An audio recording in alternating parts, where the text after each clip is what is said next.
Assalamualaikum warahmatullahi wabarakatuh. Alhamdulillah. Mari kita dengarkan kajian Islam oleh Al-Ustadz Abu Humairo tentang mengurai peristiwa-peristiwa setelah kematian. Tonton dan simak hingga selesai sehingga kita dapat memahami materi ini. Alhamdulillah, segala puja dan puji hanya milik Allah Subhanahu wa Ta'ala. Salawat iring salam kita hadiahkan kepada Rasul kita Nabi besar Muhammad sallallahu alaihi wa ala alihi wasallam. InsyaAllah kita akan membahas satu tema tentang sebuah keyakinan kita kepada hari akhir. Dan tema ini berkisar tentang tartib yang lebih dekat kepada dalil tentang beberapa peristiwa yang akan terjadi setelah kematian. Ma'asyiral muslimin yang dimuliakan Allah Subhanahu wa Ta'ala. Secara umum, ada beberapa peristiwa yang akan berlaku pada hari akhir setelah kematian. Pertama, al-ba'thu wal khuruju minal kubur. Kebangkitan dan keluarnya manusia dari kuburan-kuburan. Yang kedua, ardul mahsyar, di mana manusia akan dikumpulkan di sebuah tempat yang disebut dengan padang mahsyar. Kemudian yang ketiga, haudun Nabi, telaga Nabi sallallahu alaihi wasallam. Kemudian yang keempat, syafa'atun Nabi sallallahu alaihi wasallam, syafaat Nabi sallallahu alaihi wasallam. Kemudian yang kelima, al-ardu amamallah, pembentangan amal di hadapan Allah Subhanahu wa Ta'ala. Kemudian yang keenam, kemudian ketujuh dan kedelapan, ini terjadi silang pendapat di antara ulama. Mana yang lebih dulu? Hisab, kemudian pembagian catatan atau suhuf, dan juga timbangan. Nanti saya jelaskan. Kemudian setelah itu inqisamun nas, ajwajun. Manusia akan dikelompok-kelompokkan sesuai dengan amalannya di bumi. Kemudian setelah itu ada qantaratul madzalim, ada qisas di antara manusia. Dan yang terakhir al-jannatu wan nar, adanya sorga dan neraka. Inilah yang kita akan bahas. Ma'asyiral muslimin yang dimuliakan Allah Subhanahu wa Ta'ala. Keyakinan kita kaum muslimin bahwa manusia pasti dibangkitkan. Dan bagaimana caranya Allah Subhanahu wa Ta'ala membangkitkan? Ada yang mengatakan bahwa ketika Allah Subhanahu wa Ta'ala hendak membangkitkan manusia, maka Allah akan turunkan hujan yang sangat deras. Kemudian hujan itu akan membasahi semua tanah di bumi. Tentu bumi bukan bumi yang kita pijak hari ini, tetapi bumi yang sudah dirubah. Yauma tubaddalul ardu ghairal ardi. Bumi yang sudah dirubah bentuknya oleh Allah Subhanahu wa Ta'ala dari bulat menjadi terhampar, sehingga tidak ada satu jengkal tanah pun kecuali hujan akan menembus bumi itu. Dan di dalam bumi itu ada tulang-tulang ekor manusia. Inilah di antara makhluk Allah Subhanahu wa Ta'ala yang tidak dihancurkan pada hari kiamat. Sejak Adam alaihi salatu wassalam sampai yang terakhir mati, tulang ekornya manusia, ujung tulang ekor tidak akan dihancurkan. Karena dari situ kita akan dibangkitkan. Ketika kemudian air hujan yang Allah hujani mengenai tulang-tulang ekor itu, kemudian Allah Subhanahu wa Ta'ala menyuruh seorang pemanggil untuk menyeru agar manusia dibangkitkan kembali. Maka tiba-tiba kemudian Allah Subhanahu wa Ta'ala ciptakan kembali tulang belulangnya, daging-dagingnya, darah-darahnya, kemudian menyatu dengan setiap tulang ekor manusia itu. Maka manusia akan keluar dari kuburannya tanpa ruh. Bayangkan manusia sejak Adam alaihi salatu wassalam sampai yang terakhir mati, Allah keluarkan dari isi bumi, diletakkan di permukaannya. Sebagaimana Allah Subhanahu wa Ta'ala berfirman, wa alqat ma fiha wa takhallat, dan kami kosongkan perut bumi dari jasad-jasad manusia dan dilempar ke permukaan bumi. Dan Allah juga mengatakan wa akhrajatil ardu athqalaha, dan kami keluarkan beban-beban bumi ke permukaannya. Kemudian setelah itu Allah Subhanahu wa Ta'ala perintahkan Israfil untuk meniupkan sangkakala yang kedua. Ketika Israfil meniupkan sangkakala yang kedua, maka tiba-tiba ruh yang Allah subhanahu wa ta'ala letakkan di hari ketika Allah menghancurkan alam semesta, bagi ruhnya orang-orang yang beriman Allah letakkan fil illiyin, bagi ruhnya orang-orang kafir, orang-orang fasik, munafik Allah letakkan di sijjin. Maka Allah berfirman, wa idzan nufusu zuwijat, ketika ruh dilesatkan dari illiyin dan dari sijjin saat tiupan sangkakala kedua Israfil, maka ruh itu akan menembus jasad-jasadnya tanpa tertukar satu jasad pun dengan ruhnya, sejak Adam sampai yang terakhir mati. Tiba-tiba manusia terbangun. Dari sini manusia terbagi menjadi dua kelompok. Kelompok yang pertama, orang-orang kafir. Mereka mengatakan sebagaimana disebutkan dalam surah Yasin, ya wailana man ba'atsana mim marqadina, duhai celaka aku, siapa yang membangkitkan aku dari tidurku. Tapi orang-orang yang beriman mereka tenang, mereka tidak gugup. Mereka mengatakan, hadza ma wa'ada ar-rahman wa sadaqal mursalun, inilah janji Allah subhanahu wa ta'ala kepada kita dan benarlah ucapan para rasul. Maka manusia semua dibangkitkan dari kubur-kubur mereka. Inilah yang pertama, al-ba'thu wal khuruj minal kubur, hari kebangkitan dan keluarnya manusia dari kuburan. Kemudian yang kedua, ardul mahsyar, ketika manusia sudah dibangkitkan dari kubur-kubur mereka. Kondisi mereka Allah subhanahu wa ta'ala sebutkan ada dua kondisi. Pertama, sebagaimana Allah sebutkan dalam surah Al-Qari'ah, Al-Qari'atu mal-Qari'ah wa ma adraka mal-Qari'ah yauma yakunun nasu kal farashil mabthuth. Allah gambarkan seperti farash yang dibangkitkan. Seperti farash itu artinya laron yang berterbangan ke sana kemari. Dan ayat yang lain menunjukkan kal jaradil muntashir, seperti belalang yang bertebaran. Artinya bahwa manusia ada yang bingung, tidak tahu tujuannya. Yauma yafirrul mar'u min akhi wa ummihi wa abi wa sahibatihi wa bani likulli imri'in minhum yauma idzin sya'nun yughni. Ada orang yang lari dari temannya, lari dari orang tua ayah ibunya, lari dari pasangan dan anak-anaknya, karena pada hari itu orang sibuk memikirkan diri sendiri. Tetapi ketika manusia kemudian dalam posisi tidak tentu arah, bagi orang-orang kafir tentunya, berbeda bagi orang-orang yang beriman, mereka terarah. Karena Allah subhanahu wa ta'ala berfirman, walladzina amanu wattaba'athum dzurriyyatuhum biimanin alhaqna bihim dzurriyyatuhum. Orang-orang yang beriman dan keimanannya ditularkan kepada keluarga besarnya, maka Allah subhanahu wa ta'ala akan kumpulkan mereka di padang mahsyar bersama keluarganya. Mereka tidak akan lari dari keluarganya. Itulah orang-orang yang beriman. Ma'asyiral muslimin yang dimuliakan Allah subhanahu wa ta'ala.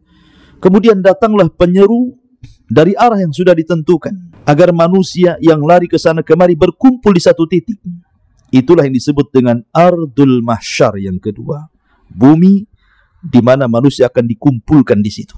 Maka dari mana-mana manusia, dari ujung barat, timur, selatan, dan dari mana-mana yang lari ke sana kemari, akhirnya berkumpul di satu titik yang disebut dengan bumi mahsyar. Ma'asyiral muslimin yang dimuliakan Allah azza wa jalla. Disinilah manusia akan mengalami kesulitan hidup. Bagaimana tidak, matahari didekatkan 1 mil di atas kepala. Tidak ada makanan, tidak ada minuman, keringat bercucuran. Ada yang tenggelam seluruh badannya dengan keringatnya. Ada yang tenggelam dengan keringatnya satu dada, satu pusar, satu lutut, sesuai dengan amalannya di dunia. Akan tetapi yang tersengat matahari itu hanya orang-orang kafir. Orang-orang yang beriman tidak akan tersengat matahari, karena ada naungan yang menaungi mereka. Sebagaimana Allah subhanahu wa ta'ala terangkan bahwa orang-orang yang beriman itu fi dilalin wa uyun, mereka akan ada payung yang akan menahan sinar matahari langsung ke atas kepala mereka. Mereka dinaungi. Itulah orang-orang yang beriman. Mereka tidak akan kepanasan. Tidak seperti kepanasan orang-orang kafir, sehingga cucuran keringatnya sampai menenggelamkan mereka, sehingga kalau seandainya kapal dijalankan di atas keringatnya, maka kapal itu bisa berlalu.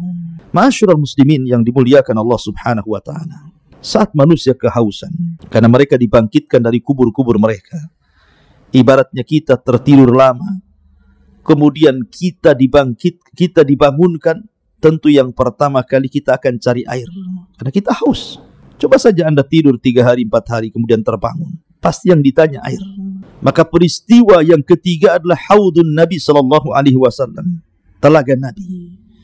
Dan setiap Nabi diberikan telaga. Dan Nabi SAW diberikan telaga. Panjangnya perjalanan 1 bulan. Lebarnya perjalanan 1 bulan. Gelas ciduknya sejumlah bintang yang ada di langit. Air telaga Rasul warnanya putih, lebih putih dibandingkan susu. Rasanya lebih manis dibandingkan madu. Orang yang minum dari telaga itu, kata Nabi SAW, man syariba minhu falam yadma abada. Orang yang minum dari telaga itu tidak mungkin haus selamanya. Ma'asyiral muslimin yang dimuliakan Allah Azza wa Jalla. Maka mulailah setiap umat mencari nabinya. Dan Nabi SAW sudah menunggu di telaganya. Maka satu persatu umat Rasul dan umat-umat yang lain meminum dari telaga yang sudah Allah Subhanahu wa taala anugerahkan kepada setiap nabi termasuk Rasul SAW. Dan yang pertama minum telaga Rasul adalah Ahlul Yaman dari kalangan Ansar, sahabat Nabi SAW. Kemudian disusul dengan Muhajirin, kemudian disusul dengan orang-orang mulia setelahnya. Tetapi tiba-tiba ada umat Rasul yang hendak mendekati telaga itu, tiba-tiba diusir, dihalau para malaikat. Sehingga kemudian Nabi SAW, karena dia seorang Nabi yang memiliki kasihan dengan umatnya, berteriak-teriak dan mengatakan, ummati ummati ya Rabb, itu umatku, biarkan mereka minum. Tapi Allah Subhanahu wa taala katakan, ya Muhammad, innaka la tadri ma ahdatsu ba'dak, innahum ghayyaru wa baddalu. Wahai Muhammad, engkau tidak tahu apa yang terjadi dengan umatmu sepeninggalmu. Mereka sudah keluar dari sunnahmu, mereka sudah keluar dari petunjukmu. Biarkan mereka tidak minum dari telagamu. Maka orang-orang yang tidak minum, mereka akan mengalami kehausan yang luar biasa. Tetapi mereka tidak bisa diwafatkan. Mereka akan tersiksa seperti itu. Ma'asyiral muslimin yang dimuliakan Allah Subhanahu wa taala. Setelah kemudian umat-umat meminum dari air telaga setiap para nabinya, ada yang minum dan ada yang dihalau. Maka disinilah kemudian manusia akan masuk pada proses yang keempat yang disebut dengan syafa'atun Nabi. Syafaat Nabi. Manusia di padang mahsyar bukan sebentar. Allah Subhanahu wa taala sendiri yang mengatakan khamsina alfasanah, 50.000 tahun mereka berdiri, tidak duduk, tidak berbaring. Yauma yaqumun nas li rabbil alamin. Mereka berdiri menghadap Rabbul Alamin. Mereka kelelahan, keletihan. Mereka kebingungan apa yang harus mereka lakukan. Maka Allah Subhanahu wa taala mengilhamkan kepada penduduk yang ada di padang mahsyar untuk datang kepada Adam alaihi salatu wassalam. Berangkatlah manusia ini yang segitu banyaknya menuju bapak mereka, bapak kita semua, Adam alaihi salatu wassalam. Maka mereka mengatakan, ya Adam anta abul bashar, wahai Adam, bukankah engkau bapak bagi kami? Ishfa' lana ila rabbik, ala tara ila ma nahnu fi. Mintalah syafaat kepada Rabbmu. Tidakkah kau iba melihat kondisi kami? Tapi Adam alaihi salatu wassalam i'tidar, memberikan uzur dan mengatakan, nafsi nafsi idhabu ila nuh. Aku tidak sanggup, pergi kalian. Cobalah kalian temui Nabi, Rasul dan ulul azmi yang pertama, Nuh alaihi salatu wassalam. Berangkatlah mereka ke Nuh. Rupanya jawaban Nuh sama dengan jawaban Adam. Tidak sanggup memberikan syafaat. Nuh alaihi salatu wassalam justru mengatakan, nafsi nafsi idhabu ila Ibrahim. Pergilah kalian, aku tidak bisa memberikan syafaat kepada kalian. Berangkatlah kepada Ibrahim, Nabi Allah Ibrahim, ulul azmi yang kedua dari kalangan para nabi dan rasul. Berangkatlah mereka kepada Ibrahim alaihi salatu wassalam. Tapi Ibrahim pun punya alasan, tidak bisa memberikan syafaat karena dia pernah berdusta 3 kali dusta. Sehingga Ibrahim tidak meminta uzur, kemudian mengarahkan manusia, datanglah kalian kepada ulul azmi yang ketiga. Siapa? Musa alaihi salatu wassalam. Musa pun memberikan uzur, tidak bisa memberikan syafaat karena dia pernah membunuh orang, dan Musa mengarahkan kepada ulul azmi yang keempat, Isa alaihi salatu wassalam. Tapi Isa pun tidak sanggup berikan syafaat, tapi tidak menyebutkan uzurnya. Tapi Isa mengarahkan kepada ulul azmi yang terakhir, Rasul kita, Sayyidul Awwalin wal Akhirin, Sayyidul Anbiya wal Mursalin, Nabi besar Muhammad sallallahu alaihi wasallam. Berangkatlah semua manusia kepada Nabi sallallahu alaihi wasallam. Kemudian mereka mengatakan, ya Muhammad, anta khatamul anbiya wal mursalin. Bukankah engkau penutup para nabi dan rasul? Ishfa' lana ila rabbik. Mintalah syafaat kepada Rabbmu. Ala taro ila ma nahnu fi. Tidakkah kau iba melihat kondisi kami? Matahari didekatkan, keringat bercucuran, tidak ada makanan dan minuman. Mintalah keputusan kepada Rabbmu. Minta syafaat kepada dia. Maka Nabi SAW mengatakan, analah, kan ku coba. Maka Nabi SAW diarahkan oleh Allah untuk sujud di bawah arasy-Nya dengan sujud yang panjang dan lama. Sampai akhirnya Allah mendatangi Rasul SAW dan mengatakan, irfa ra'saka ya Muhammad, sal tu'ta qul tusma ishfa tushaffa. Wahai Muhammad, angkat kepalamu, bicara kau didengar, minta kau diberi, minta syafaatlah kau diberikan syafaat. Maka Nabi SAW akhirnya memberikan syafaatul uzmah bagi semua manusia, semua umat, baik umat Rasul atau umat sebelumnya. Dan itulah syafaat khusus yang Allah berikan kepada Rasul sallallahu alaihi wasallam dan tidak diberikan kepada para nabi dan rasul sebelumnya. Baru setelah pemberian syafaat, tentu syafaat itu ada dua syarat. Al-idhn war ridha. Izin dari Allah, dan orang yang akan diberikan syafaat dapat ridha dari Allah Subhanahu wa taala. Dan manusia yang paling bahagia mendapatkan syafaat pada hari itu adalah orang yang senantiasa mengucapkan kalimat la ilaha illallah. As'adun nas bi syafaati yaumal qiyamah man qala la ilaha illallah. Manusia yang paling bahagia dengan syafaat, kata Rasul, adalah orang yang istiqamah dengan kalimat la ilaha illallah. Tauhid, akidah, tidak menyekutukan Allah Subhanahu wa taala. Ma'asyiral muslimin yang dimuliakan Allah Azza wa Jalla. Baru setelah itu al-ardu amam Allah. Penampakan amal kita di hadapan Allah. Liyurau a'malahum. Faman ya'mal mithqala dzarratin khairan yarah. Wa man ya'mal mithqala dzarratin syarran yarah. Liyurau a'malahum. Allah akan memperlihatkan amalannya. Dan Allah Subhanahu wa taala akan memanggil satu persatu manusia dan akan mengajak bicara dengan mereka. Anda jangan bayangkan bagaimana Allah Subhanahu wa taala mengajak bicara satu persatu. Sementara manusia yang dibangkitkan sejak zaman Adam sampai yang terakhir itu jumlahnya entah berapa. Yang jelas, innallaha ala kulli syai'in qadir, la tas'al amman yaf'al wahum, la tas'al amma yaf'al wahum yus'alun. Allah itu atas segala sesuatu mampu. Jangan kau tanya perbuatan Allah. Allah yang bertanya perbuatan kalian. Allah mampu mengajak bicara satu persatu.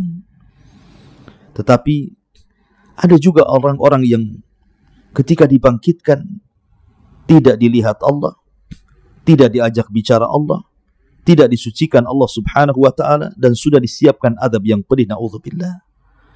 Karena memang kondisi orang-orang yang dibangkitkan itu berbagai macam.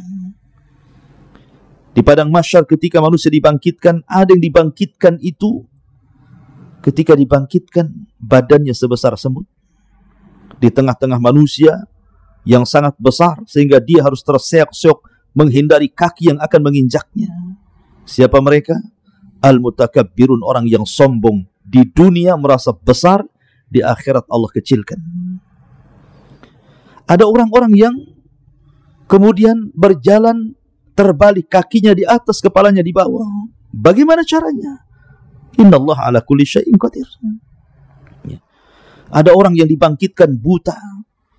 Sebagaimana Allah Subhanahu wa taala mengatakan, Rabbi lima hasyartani a'ma wa qad kuntu basira. Ya Rabb, kenapa kau bangkitkan aku buta sementara di dunia aku melihat? Orang buta, bayangkan, kesana kemari, macam mana dia akan melangkah? Ma'asyiral muslimin yang dimuliakan Allah Subhanahu wa taala. Dan macam-macam orang dibangkitkan itu. tentunya disesuaikan dengan amalannya. Lah ketika Allah Subhanahu wa taala memanggil satu persatu mengajak dialog, disitulah Allah Subhanahu wa taala menampakkan amalannya dan hamba ini akan mengakuinya. Kalau dia kemudian tidak mengakuinya, akan datangkan saksi-saksi pada hari kiamat sehingga dia tidak bisa mengelak dari amalannya. Dan saksi-saksi itu begitu banyak. Nabi Allah Subhanahu wa taala berfirman, "Yauma nakhtimu ala afwahihim wa tukallimuna aydihim wa tashhadu arjuluhum bima kanu ya'malun." Pada hari mulut terkunci, tangan bicara, kemudian kaki menjadi saksi. Bahkan kulit-kulit ini akan bersaksi kepada badannya, sehingga kemudian badan protes kepada kulit dan mengatakan, "Lima syahidtum alaina." Hei kulit, kenapa kau jadi saksi untuk badanmu sendiri? Kata kulit, "Antakanallah." Allah yang buat aku bicara. Bukan hanya badan kita, bahkan bumi yang kita pijak akan menjadi saksi. Yauma idzin tuhadditsu akhbaraha bi anna rabbaka awhalaha. Pada hari itu bumi akan bersaksi, menceritakan kabar-kabar para penghuni di atasnya. Langit akan jadi saksi, lautan akan jadi saksi, para malaikat akan jadi saksi, dan sebesar-besar saksi adalah Allah Subhanahu wa taala. Siapa yang akan mengelak ketika kemudian amal kita ditampakkan di hadapan kita? Karena pada hari itu Allah Subhanahu wa taala berikan hafalan yang luar biasa untuk mencocokkan amalan yang ditampakkan dengan apa yang dilakukannya supaya tidak diingkari. Kita di dunia ini, 1 minggu kemarin kita ngomong apa, kita berbuat apa, kita terkadang lupa baru 1 minggu saja. Tetapi di akhirat tidak akan lupa. Allah kembalikan hafalannya sejak hukum taklif dia balik sampai dia mati. Sehingga ketika dia melihat amalannya, ya memang benar itu amalan dia. Karena di situ akan ada yang kemudian berdusta di hadapan Allah. Seperti Nabi SAW mengatakan, ada 3 orang yang dihadapkan kepada Allah Subhanahu wa taala. 3 orang ini awal man tusyu'ira bihin nar. Orang yang pertama disentuh api neraka. Pertama, seorang yang berjihad dan mati syahid. Ditampakkan amalan di dunianya. Bagaimana Allah berikan nikmat kepada dia, dan dia pun perang di jalan Allah sehingga mati syahid. Kemudian Allah mengatakan, "Fima amilta fiha," apa yang sudah ku amalkan di bumi. Maka dia mengatakan, "Ustushhidu fika," aku mati syahid karenamu ya Rabb. Maka Allah mengatakan, "Kadzabta," dusta kamu. Kamu berperang, mati syahid, kamu hanya supaya orang-orang mengatakan kau ini pahlawan saja. Maka Allah perintahkan malaikat masukkan orang ini ke neraka. Kemudian didatangkan orang-orang yang pakar Quran. Selama di dunia dia mengajar Quran, diundang ke sana kemari untuk mengaji Al-Quran dengan suara yang indah. Kemudian dia meninggal, Allah pun panggil orang ini, kemudian ditampakkan amalan di dunianya. Kemudian dia pun mengenali dan mengakuinya. Dan Allah mengatakan, "Fima amilta fiha." Lalu apa yang kau lakukan di dunia? Dia pun mengatakan, "Ya Rabb, aku membaca Quran karenamu. Aku diundang membaca Quran di sini dan di situ karenamu." Maka Allah mengatakan, "Kadzabta," dusta kamu. Dusta kamu. Kau membaca Quran supaya orang mengatakan kau seorang qari. Ya. Kemudian datangkan ahli sedekah. Ahli sedekah didatangkan. Kemudian dia mengatakan, ketika diperlihatkan amalannya, dia menyumbang masjid, menyumbang madrasah, fuqara wal masakin, anak yatim, orang yang berhajat dan membutuhkan. Tidak ada tempat yang perlu disedekahkan, disedekahkan. Dan dia mengenal dan mengakuinya. Kemudian dia mengatakan, Allah berfirman, "Fima amilta fiha." Apa yang kau amalkan? Dia mengatakan, "Tasaddaqtu fika," aku bersedekah karenamu ya Rabb. Allah mengatakan, "Kadzabta," dusta kamu. Kau bersedekah supaya orang-orang menganggap kau ini dermawan. Artinya bahwa ada orang-orang yang berdusta di hadapan Allah. Tapi bagaimana Allah kemudian disamakan dengan makhluk? Anda bisa berdusta di hadapan makhluk di bumi, tapi tidak mungkin Anda berdusta di hadapan Allah Subhanahu wa taala. La takhfa 'alaihim khafiyah. Allah tidak mungkin terhalangi apapun yang menghalangi kita. Ma'asyiral muslimin yang dimuliakan Allah Subhanahu wa taala. Baru setelah itu terjadi al-hisab alal a'mal, hisab terhadap amal manusia. Kemudian qiraatul kitab, kita disuruh membaca kitab, catatan, dan mengambilnya Sehingga ada yang mengambil dengan tangan kanan, tangan kiri, dan di belakang punggungnya, termasuk kemudian mizan, timbangan. Saya katakan tadi terjadi silang pendapat. Sebelum saya jelaskan, terjadi silang pendapat di antara tiga perkara ini. Al-Imam Ibnu Taimiyah rahimahullahu ta'ala mengatakan bahwa tiga perkara ini, mana yang lebih dahulu, hisab ataukah timbangan? Ataukah pembagian suhuf catatan? Syekhul Islam Ibnu Taimiyah rahimahullah ta'ala mengatakan bahwa yang pertama timbangan dulu. Kemudian yang kedua pembagian suhuf catatan. Kemudian yang ketiga baru terjadi hisab.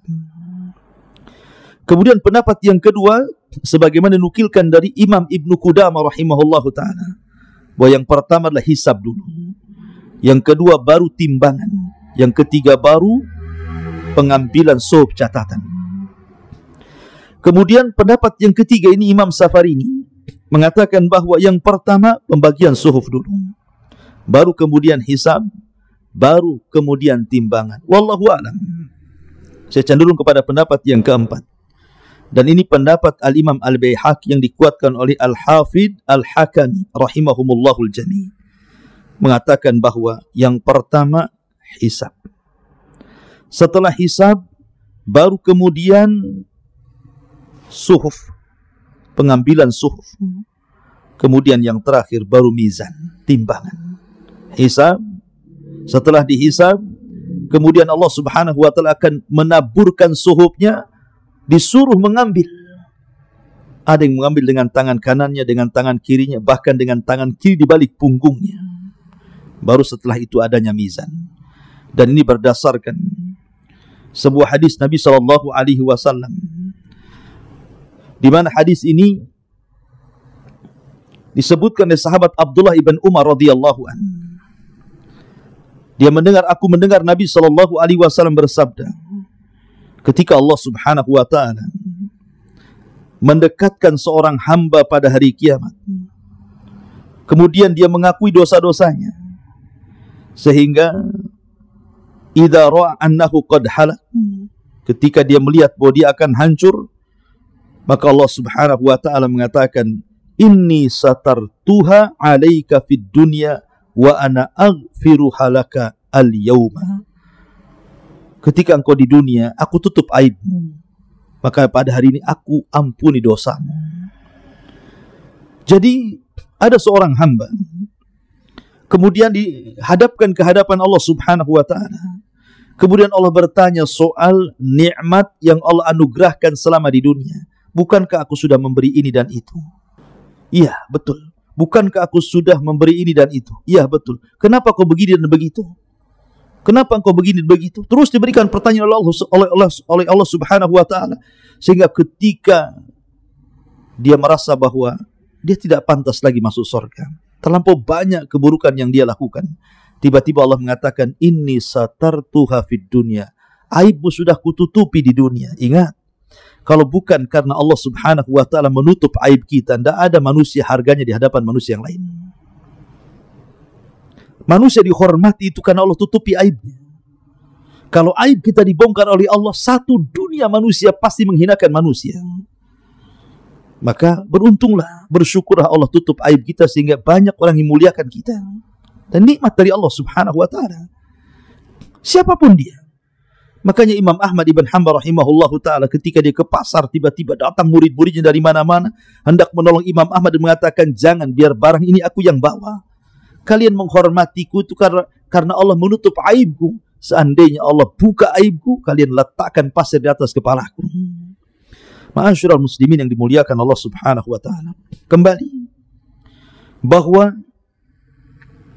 Al-Hafidh Al-Hakami dan juga Al-Imam Baihaqi berdasarkan zahir hadis ini, ketika Allah subhanahu wa ta'ala katakan, aku tutupi aibmu di dunia, sekarang ku ampuni dosamu. Kemudian Rasulullah SAW melanjutkan, thumma yu'ta atau thumma yu'ta kitabu hasanatihi biyamini. Kemudian diberikan padanya catatan kitabnya dengan tangan kanannya. Adapun orang kafir dengan tangan kirinya. Dari sini Allah subhanahu wa ta'ala katakan, wa man adlam mimman iftara 'ala Allahi kadhiba. ulaika yu'raduna ala rabbihim wa yaqulul ashhad haula'i alladhina kadzabu ala rabbihim ala la'natullah ala zalimin. Dan siapakah yang lebih zalim dari orang-orang yang mengada-adakan sebuah kebohongan terhadap Allah? Mereka itu akan dihadapkan kepada Allah dan para saksi akan berkata, orang-orang inilah yang telah berbohong terhadap Tuhan mereka. Ingatlah laknat Allah ditimpakan kepada orang-orang zalim. Dari zahir hadis ini, maka sangat cocok dengan pendapat Al-Imam Al-Baihaqi yang dikuatkan Al-Hafidh Al-Hakami, bahwa proses antara hisab, mizan dan suhub itu diawali dengan hisab dulu, baru pembagian catatan, baru kemudian terjadi mizan. Bicara tentang hisab, ma'asyiral muslimin yang dimuliakan Allah Azza wa Jalla, ada orang-orang yang Allah Subhanahu wa ta'ala berikan anugerah mereka tidak dihisab. Seperti ketika Nabi SAW bicara tentang 70.000 orang yang masuk surga tanpa hisab dan azab. Kemudian Nabi SAW menceritakan siapa mereka. Kata Nabi SAW, alladzina la yastarkun wa la yaqtawun wa la yatatayyarun wa ala rabbihim yatawakkalun. Orang yang tidak minta ruqyah, orang yang tidak minta diobati dengan besi panas, orang yang senantiasa tidak tatayur, menganggap sial dan untung itu kepada selain Allah, dan orang yang menambatkan hati bertawakal kepada Allah. Mereka lah sifat-sifat ini kalau terkumpul pada seorang hamba, maka orang ini akan masuk surga tanpa hisab dan azab. Dalam sebuah hadis yang lain, Nabi SAW bersabda, "Idza kana yaumul qiyamah, amara Allahu munadiyan yunadi." Apabila datang hari kiamat, maka Allah panggil penyeru untuk menyeru. Apa seruannya? Seruannya, man kana lahu 'ala Allah ajrun, barang siapa yang punya pahala di sisi Allah, berdirilah kalian. Kemudian berdiri orang-orang yang ketika di dunia suka memaafkan, mudah memaafkan. Faman 'afa wa aslaha fa ajruhu 'ala Allah. Karena Allah mengatakan barang siapa yang suka memaafkan, suka mengislah, maka pahalanya akan diberikan kepada Allah. Maka orang yang suka memaafkan dan suka islah, maka mereka akan masuk surga tanpa hisab dan adab. Kemudian orang yang kedua, Nabi SAW menjelaskan, kemudian penyeru akan mengatakan, siapa yang punya pahala di sisi Allah Subhanahu wa ta'ala, falyakum, berdirilah. Maka kemudian berdirilah orang yang kedua. Kemudian dikatakan kepadanya bahwa dia sudah melakukan ini dan itu. Dalam riwayat, mereka adalah orang-orang yang mati syahid. Maka orang-orang yang mati syahid, mereka punya pahala di sisi Allah Subhanahu wa ta'ala. Maka dikatakan kepada orang-orang yang mati syahid, masuklah kalian ke dalam surga tanpa hisab dan adab. Kemudian juga penyeru menyerukan lagi, siapa yang punya pahala di sisi Allah Subhanahu wa ta'ala, faliyakum, berdirilah. Kemudian berdirilah orang-orang yang memiliki sifat ini, sifat itu, dan begitu seterusnya. Akhirnya kemudian orang-orang ini dimasukkan tanpa hisab dan tanpa adab, direct masuk surga.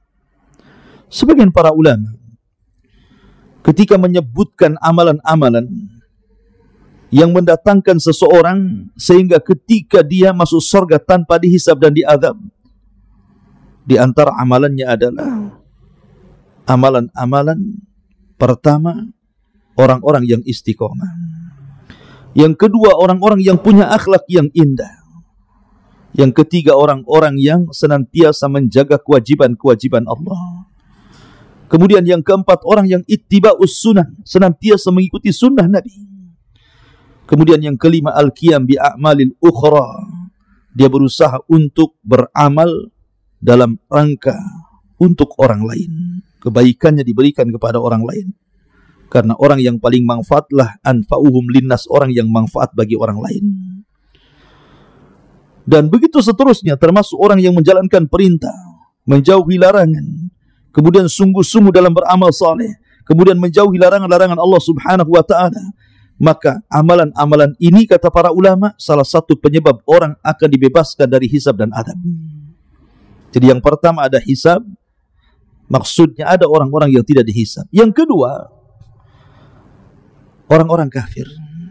Mereka dihisab, tetapi bukan dihisab amalannya. Karena orang kafir tidak punya amalan, apa yang mau dihisab? Allah Subhanahu wa taala mengatakan, a'maluhum karamadin istaddat bihi, amal mereka bagaikan debu yang dihempas angin sehingga habis. Lalu apa yang dihisab? Amalan kebaikan yang enggak ada. Ulama mengatakan mereka tetap dihisab, tetapi bukan dihisab amalnya. Karena orang-orang kafir, orang musyrik tidak punya amalan. La in asyrakta la yahbatanna amaluka wa la takunanna minal khasirin. Kalau engkau melakukan kesyirikan, habis, lebur semua amalanmu. Dan kau termasuk orang-orang yang merugi. Maksud hisab bagi orang kafir hanyalah hisab takrir.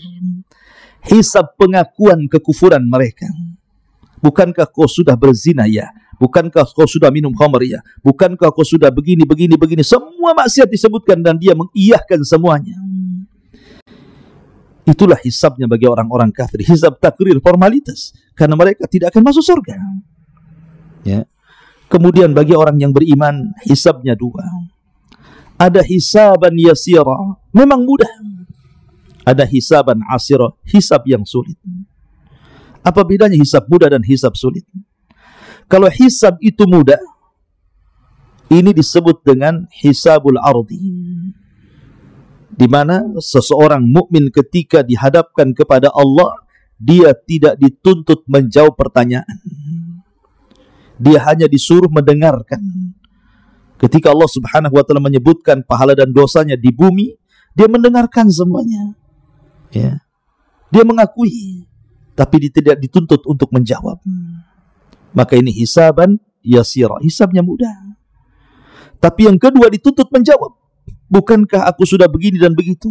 Kemudian dia menjawab. Bukankah aku sudah begini dan begitu? Kemudian dia menjawab. Kalau terjadi dialog ketika hisab, maka Rasul mengatakan manukisha fil hisab udzib. Siapa yang terjadi perdebatan antara Allah dan hambanya ketika dihisab, pasti akan diazab orang ini. Itulah hisaban asira, hisab yang sulit sekali. Ya.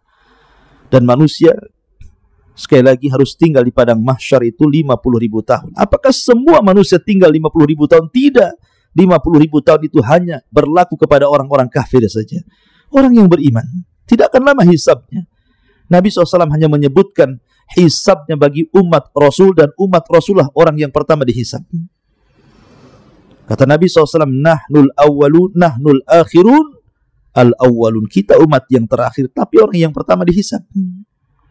Dan hisabnya umat Islam cepat. Ma'ruf, sesuai dengan akal, karena memang usia umat kita tidak panjang. Hanya sekitar 60-70 tahun saja. Sehingga tidak banyak yang dipertanggungjawabkan.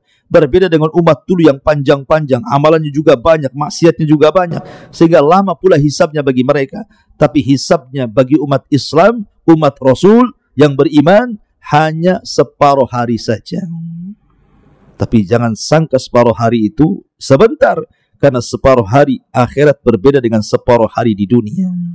Kalau separuh hari di dunia ba'da duhur sampai terbenam matahari, separuh hari. Tapi satu hari kehidupan akhirat, kata Allah Subhanahu wa taala, inna yauman inda rabbika ka alfi sanatin mimma ta'uddun. Satu hari kehidupan akhirat bila dibandingkan dengan kehidupan dunia, lamanya sama dengan 1000 tahun. Artinya separuh hari itu 500 tahun. Makanya ada hadis yang mengatakan orang-orang fakir yang beriman akan masuk dulu ke sorga, sementara orang kaya akan masuk sorga belakangan setelah setengah hari dari orang-orang fakir yang beriman. Karena ya, orang kaya banyak hisabnya. Min aina iktasabahu wa fima anfaq. Dari mana kau dapati harta itu, kemana kau belanjakan. Ma'asyiral muslimin yang dimuliakan Allah Subhanahu wa ta'ala. Baru setelah proses hisab, baru tatayyurus suhuf, di mana suhuf diterbangkan. Faman utiya kitabahu biyamini fasawfa yuhasabu hisaban yasira. Ketika dia mendapatkan catatan dengan tangan kanannya, maka dia akan diperiksa dengan periksa yang mudah oleh Allah Azza wa Jalla. Hisab yang mudah. Tapi fa'amman utiya wara'a dhahri, dalam ayat yang lain utiya bishimali, barang siapa yang mengambil catatannya dengan tangan kiri atau di belakang punggungnya, celakalah dua kelompok ini. Adapun orang-orang yang telah mendapatkan catatannya dan Allah Subhanahu wa taala sudah ampuni dosa-dosanya, dengan bangganya dia mengambil catatan itu dengan tangan kanannya, kemudian dia tegak di hadapan manusia, kemudian dia mengatakan, ha umuqra'u kitabiyah, ha umuqra'u kitabiyah. Lihatlah catatanku ma'asyiral muslimin yang dimuliakan Allah Azza wa Jalla. Dengan bangganya dia mengatakan, ha umuqra'u kitabiyah. Ya. Kenapa demikian? Karena dia mengatakan, inni dhanantu anni mulakin hisabiyah. Karena sewaktu aku hidup di bumi, di dunia, aku yakin bahwa kejadian ini pasti berlaku. Makanya aku bersungguh-sungguh untuk kejadian hari ini dengan beramal soleh, dengan salat, puasa, zakat, haji, sedekah, baca Quran, zikir. Aku sungguh-sungguh karena aku tahu akan terjadi hal ini. Maka bangga dia mengambil kitabnya, kemudian dia mengatakan, ha umuqra'u kitabnya, baca catatanku. Senang dia. Tetapi orang-orang yang mengambil catatan dengan tangan kirinya, fa amma man utiya kitabahu bishimali. Adapun orang-orang yang mengambil catatan dengan tangan kirinya, apa yang terjadi? Maka Allah Subhanahu wa taala katakan, fasawfa yad'u thubura, maka dia akan mencela dirinya. Bagaimana bentuk celaannya? Lihat surah Al-Haqqah. Allah Subhanahu wa taala mengatakan, ya laitani lam uta kitabiyah wa lam adri ma hisabiyah, ya laitaha kanatil qadiyah ma aghna anni maliyah halaka anni sultaniyah khuduhu faqullu thumma al-jahima sallu thumma fi silsilatin dhar'uha sab'una dira'an faslukuh. Dia katakan ketika mengambil catatannya dengan tangan kirinya, dia mengatakan apa? Duhai kiranya aku tidak mengambil catatan itu. Duhai kiranya aku tidak tahu hisab yang akan menimpaku. Duhai kiranya aku mati dan tidak dibangkitkan kembali. Apalah gunanya harta yang ditumpukan, tidak ada manfaatnya hari ini. Apalah gunanya jabatan kepemimpinan, tidak ada faedahnya hari ini. Maka Allah Subhanahu wa taala katakan, khuduhu, tangkap dia, fagullu, rantai dia, thummal jahima, selalu masukkan ia ke dalam jahim. Ma'asyiral muslimin yang dimuliakan Allah Azza wa Jalla. Dan orang yang mengambil catatan dari punggungnya, dan mereka adalah orang-orang munafik, ghayatul kufri, sekufur-kufurnya orang kufur itu munafik. Maka Allah Subhanahu wa taala sediakan satu neraka bagi mereka, innal munafiqin fi darkil asfali minan nar. Orang-orang munafik akan diletakkan di intip neraka yang paling dasar. Ma'asyiral muslimin yang dimuliakan Allah Subhanahu wa taala. Baru setelah kemudian mereka mengambil catatan-catatannya, maka Allah Subhanahu wa taala akan datangkan mizan, timbangan. Apa yang ditimbang? Orangnya. Yang kedua, amalannya. Yang ketiga, catatannya. Faman thaqulat mawazinu fahuwa fi isyatir radiyah. Wa amma man khaffat mawazinu fa ummuhu hawiyah wa ma adraka ma hiya narun hamiyah. Siapa yang berat timbangan kebaikannya, maka dia diberikan kehidupan indah di surga. Siapa yang ringan amalan kebaikannya, maka dia akan dimasukkan ke neraka hawiyah. Wa ma adraka ma hiya. Apa neraka hawiyah itu? Narun hamiyah, neraka yang menyala-nyala.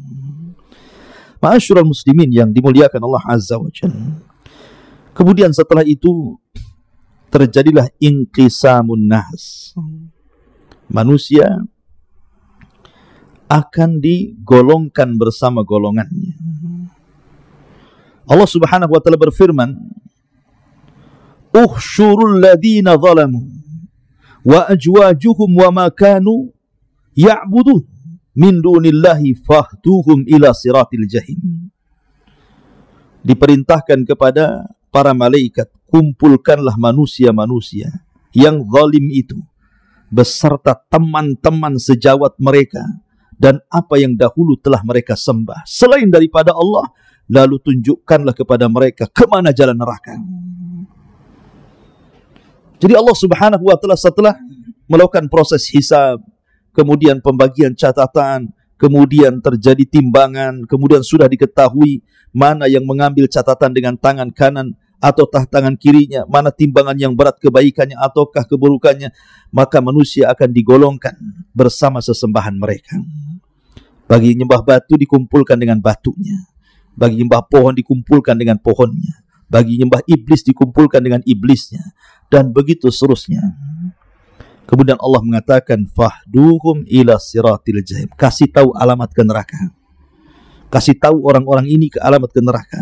Maka Allah katakan, wasiqal ladina kafaru ila jahannam zumara.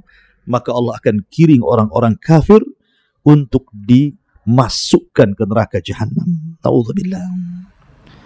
Ketika orang-orang kafir sudah masuk neraka, ya, ma'asyiral muslimin yang dimuliakan Allah Azza wa Jalla, yang sebelumnya tentu terjadi qisas dulu. Sebelum mereka dimasukkan ke dalam neraka, di sini akan terjadi qisas. Qisas antara orang yang beriman dengan orang kafir. Boleh jadi ada orang beriman menipu orang kafir, atau sebaliknya orang kafir menipu orang yang beriman. Qisas bagi orang kafir yang menipu orang beriman untuk memberatkan siksa dia di akhirat. Qisas bagi orang yang beriman yang mendolimi orang kafir mengurangi pahalanya, sehingga boleh jadi dia tidak selamat atau selamat kalau masih sisa pahalanya.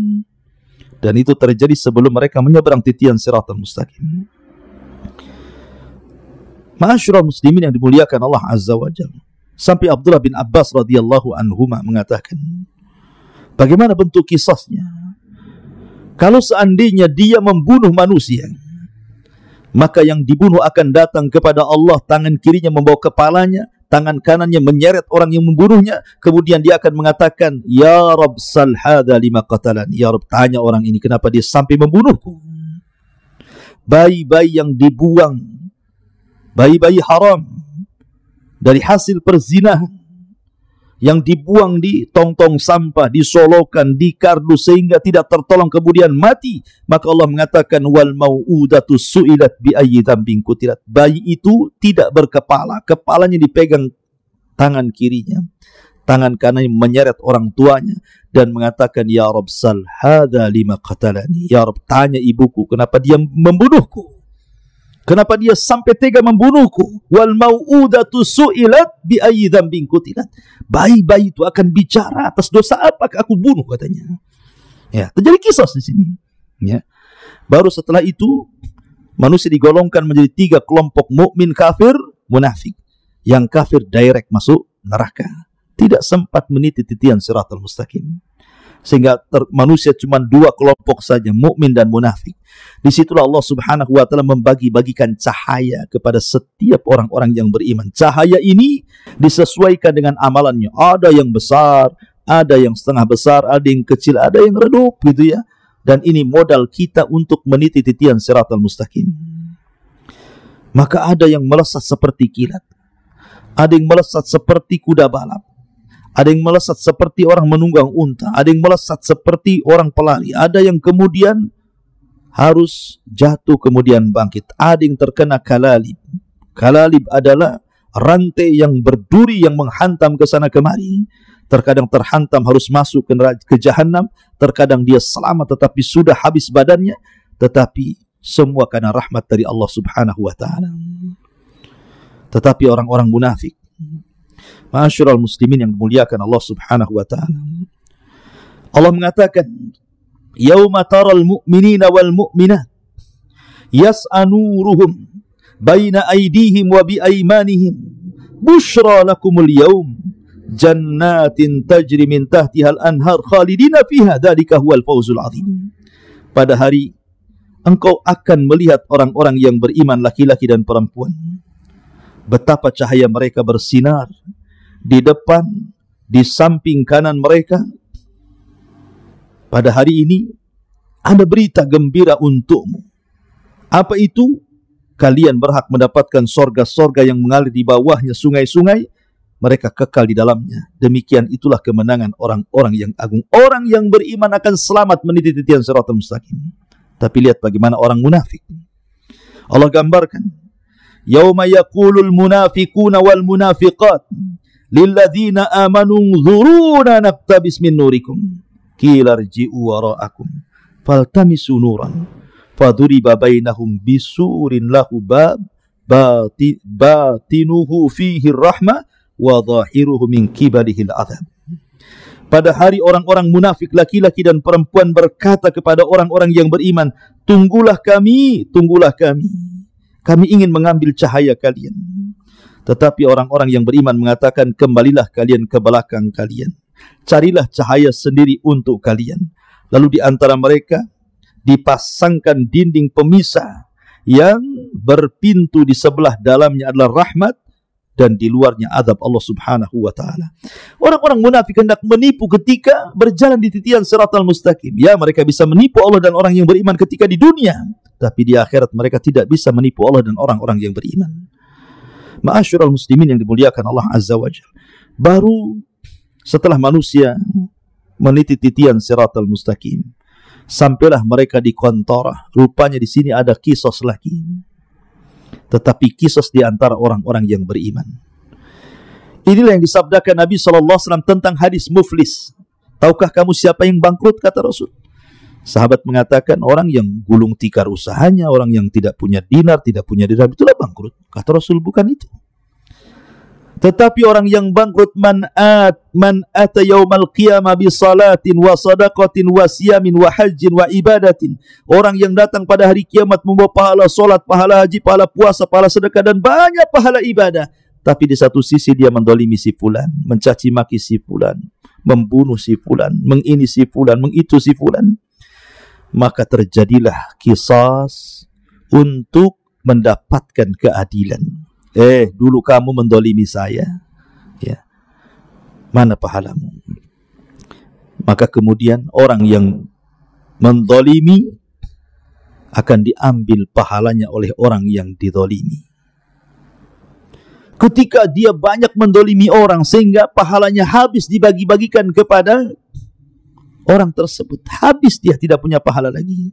Sementara orang yang didolimi masih banyak.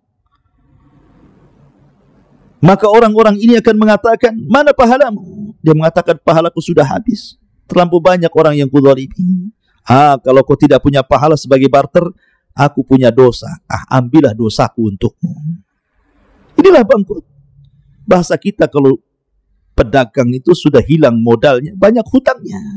Sudah hilang pahalanya, nanggung dosa orang. Itu orang bangkrut. Maka ketika orang ini kemudian bangkrut, yang harusnya satu jengkal lagi dia masuk surga, tiba-tiba tidak bisa masuk surga. Makanya Nabi SAW mengatakan, ada seseorang antara dia dengan surga tinggal satu hasta, tinggal melangkah saja. Tapi Allah takdirkan dia beramal dengan amalan penduduk neraka, Allah catat pula menjadi penduduk neraka. Ya. Ma'asyiral muslimin yang dimuliakan Allah Azza wa Jalla. Kenapa terjadi kisas di depan surga, di depan pintu surga, Qantarah? Supaya ketika orang yang masuk ke dalam surga itu, wa naza'na ma fi sudurihim min ghillin ikhwana, kami cabut di dada-dada para penghuni surga itu kedengkian, karena sudah puas dengan keadilan. Di dunia, walaupun mengikuti syariat Islam, belum tentu ada rasa keadilan. Apalagi tidak mengikuti syariat Islam. Contoh, seseorang membunuh, kemudian keluarga korban minta dikisos dibunuh. Apakah keluarga korban puas? Tidak. Banyak yang tidak puas walaupun sama-sama dibunuh. Karena terkadang ya wajar saja dia yang membunuh preman, tapi yang dibunuh keluarga saya ini orang yang menopang kehidupan keluarga. Tanpa dia siapa yang memberi makan kami? Walaupun sudah sama-sama dibunuh kisos nih, keadilan belum ada. Ya. Itu yang ikut syariat Islam kan. Secara hati itu kayaknya kurang puas. Tetapi di akhirat diulang lagi kisah itu. Ya. Di dunia sudah kisah diulang lagi. Supaya apa? Supaya hati-hati kedengkian, kebencian, dendam itu hilang semuanya, sehingga masuk surga betul-betul menjadi satu hati. Tidak ada dengki, tidak ada hasad, tidak ada dendam, tidak ada emosi. Karena di surga itu semua salam. Semua salam.